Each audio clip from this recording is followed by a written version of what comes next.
श्री राम समर्थ। गृहस्थी में राम करता भावना रखे। परमात्मा आनंद रूप है। भगवान का आनंद उपाधि रहित है। भगवान के सुहास्य वदन का ध्यान किया जाए। हर एक बात में मनुष्य आनंद की अपेक्षा करता है। उमस में हवा का झोंकाया तो उसे अच्छा लगता है। वर्षा होती है तो वह समझता है अब हवा में ठंडक आएगी।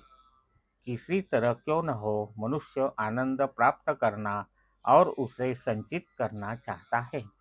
मनुष्य को भूख लगी तो वह कुछ खाएगा तो उसका पेट भरेगा और वह खुश होगा। लेकिन यदि वह विष खाएगा तो उससे प्रसन्न न होते हुए उसकी मृत्यु होगी। ठीक वैसे ही हमारा व्यवहार है। हम विष से आनंद प्राप्त करना चाहते हैं और वही बाधक होता है। किसी बीमार व्यक्ति के पेट में कृमि हुए हो और यदि उसे अधिक खाना दिया जाए तो शरीर का पोषण होने के बदले पेट में कृमि बढ़ेंगे। उसी प्रकार सत्कर्म करते समय विषयों का प्रेम रखकर यदि वे किए जाए तो उससे विषय वासना ही बढ़ेगी और सत्कर्म का समाधान नहीं होगा।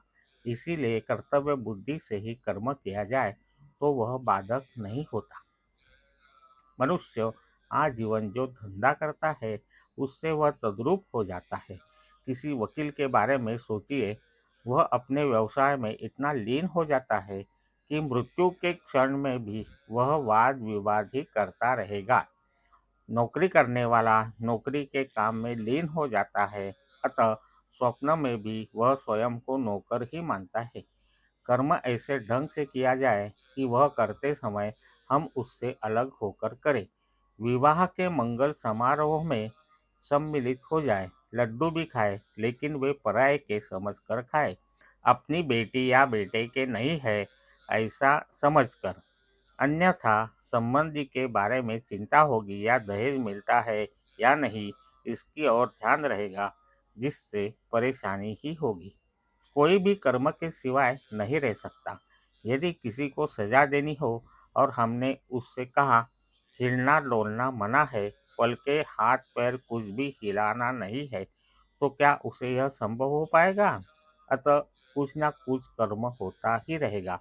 भगवान ने ऐसा कुछ बंधन डाल दिया है कि कर्म के बिना गति ही नहीं होगी। किंतु ये सभी राम करता धरता है, यह भूलकर यदि करेंगे तो सभी बाधक होंगे और मरते दम तक मनुष्य अगले जन्म की तैयारी करते रहेगा। अतः देह के द्वारा कर्म करते समय भी मैं कर्म करने वाला नहीं हूँ भावना रखकर कर्म करें। कर्म किए बिना हमें चैन नहीं आएगा, किंतु हम कर्म फल की आशा अकारण करते रहते हैं। कर्म फल की आशा छोड़कर यदि कर्म करते रहेंगे तो कर्म करते करते ही हमें संतोष प्राप्त होगा। आज का बोध वचन। गृहस्थी में सबके लिए सब कुछ करे, लेकिन मन में मैं भगवान राम का हूँ भावना अखंड रखे, अर्थात उसके नाम का जप करे। जय श्री राम। जानकी जीवन स्मरण। जय जय राम।